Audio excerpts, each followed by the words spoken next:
Assalamualaikum warahmatullahi wabarakatuh. Salam guru penggerak. Perkenalkan, nama saya Pramono, mengajar di SD Negeri Ngampel Wetan, Kecamatan Ngampel, Kabupaten Kendal. Merupakan calon guru penggerak angkatan 9. Pada kesempatan kali ini, izinkanlah saya menyampaikan modul 1.1A8 koneksi antar materi, kesimpulan dan refleksi modul 1.1 pemikiran Ki Hajar Dewantara, di mana kerangka modul 1.1 mulai dari diri sendiri, eksplorasi konsep, ruang kolaborasi, demonstrasi konseptual, elaborasi, serta koneksi antar materi. Yang saya percaya tentang murid dan pembelajaran di kelas sebelum saya mempelajari modul 1.1 antara lain sebagai berikut. Yang pertama, guru masih mendominasi pembelajaran. 2.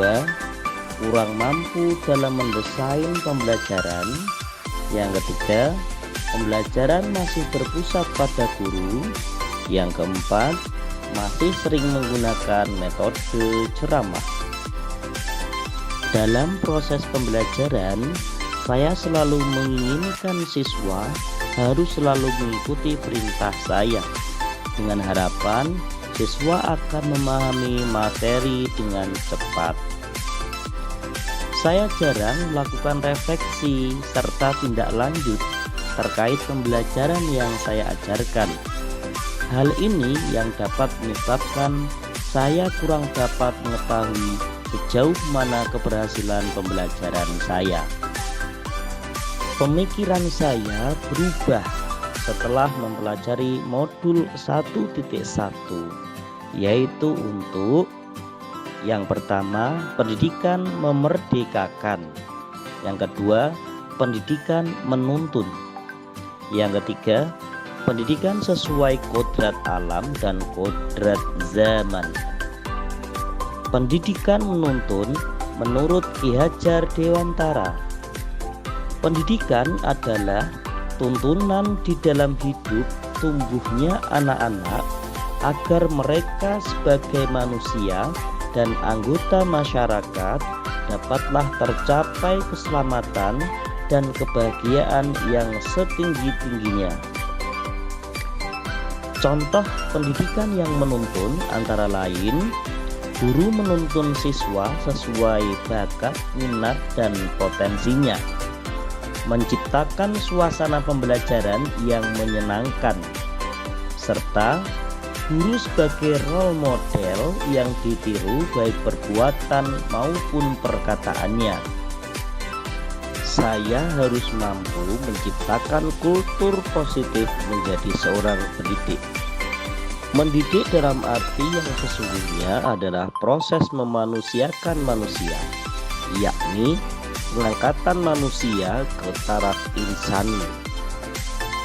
Kemudian, pendidikan memerdekakan, yaitu pendidikan yang menitik beratkan perubahan secara menyeluruh atau lahir dan batin berdasarkan kodrat alam setiap individu. Kemerdekaan yang dimaksud dalam pendidikan itu bersifat tiga hal: berdiri sendiri, tidak bergantung pada orang lain, dan dapat mengatur dirinya sendiri.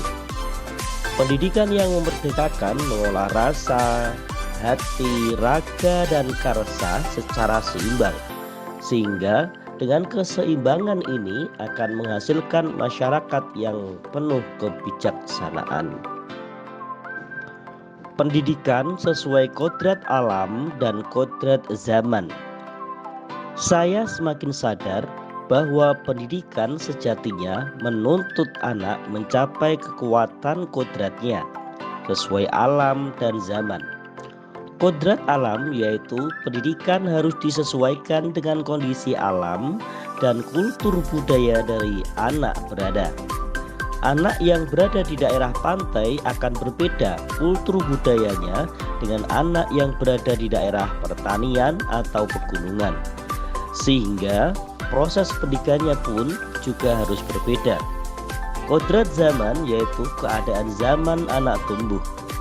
Untuk saat ini kita berada di abad 21 dan revolusi industri 4.0, di mana penggunaan teknologi yang dominan sehingga pembelajaran pun harus dapat menyesuaikan, di mana anak-anak harus memiliki kemampuan kompetensi abad 21, yaitu berpikir kritis, berpikir kreatif, pemecahan masalah, komunikasi, efek, dan kolaborasi.